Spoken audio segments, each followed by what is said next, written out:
Hi guys, the first book I'm going to read is called What Was I Scared Of by Dr. Seuss, and this is in the mystery genre.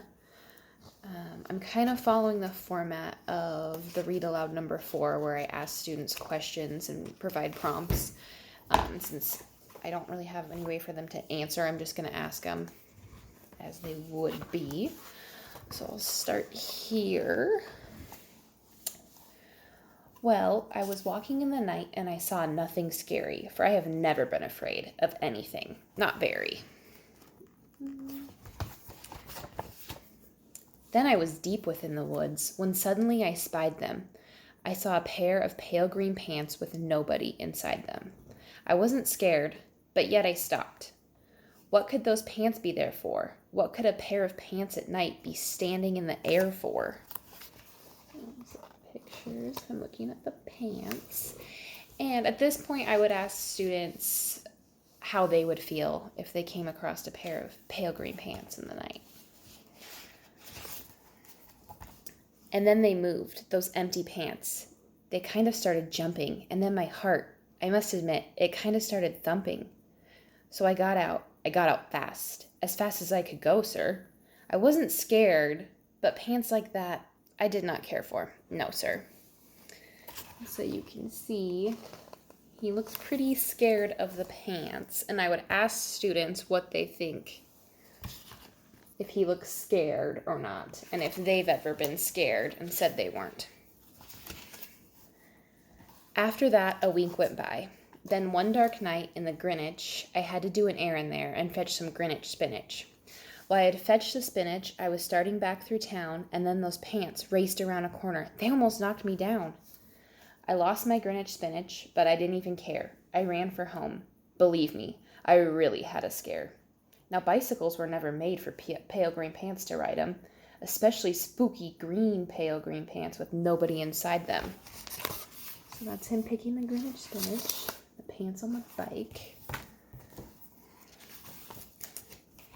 And the next night, I was fishing for double trout on Rover River. When those pants came rowing toward me, well, I started to shiver. And by now I was so frightened that I'll tell you, but I hate to. I screamed and rowed away and lost my hook, line, and bait too.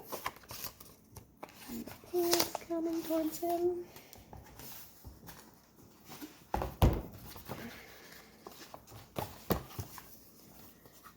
I ran and found a prickle bush. I hid myself away. I got prickles in my britches, but I stayed there anyway.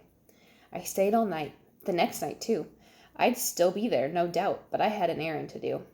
So the next night, I went out. That's him in the prickle bush. I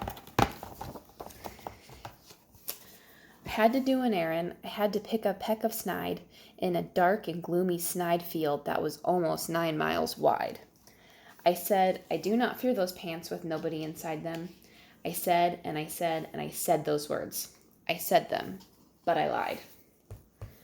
Have you ever said anything, said you were not scared and you were lying? Then I reached inside a snide bush, and the next thing I knew, I felt my hand touch someone, and I bet you know who.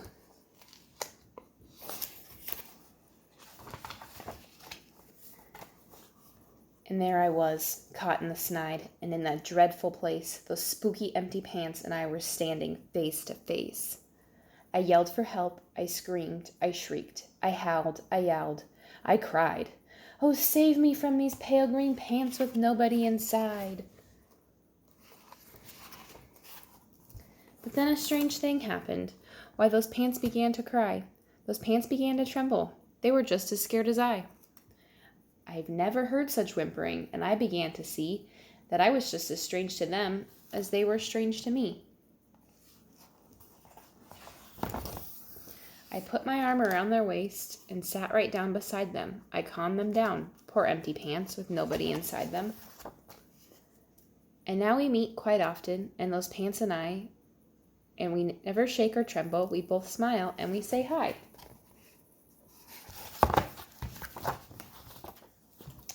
And that is the end. And so to conclude, I would ask students if they've ever been scared of something and then realized that, either that whatever they were scared of was just as scared as them as they were, or if it was just nothing to be scared of in the end.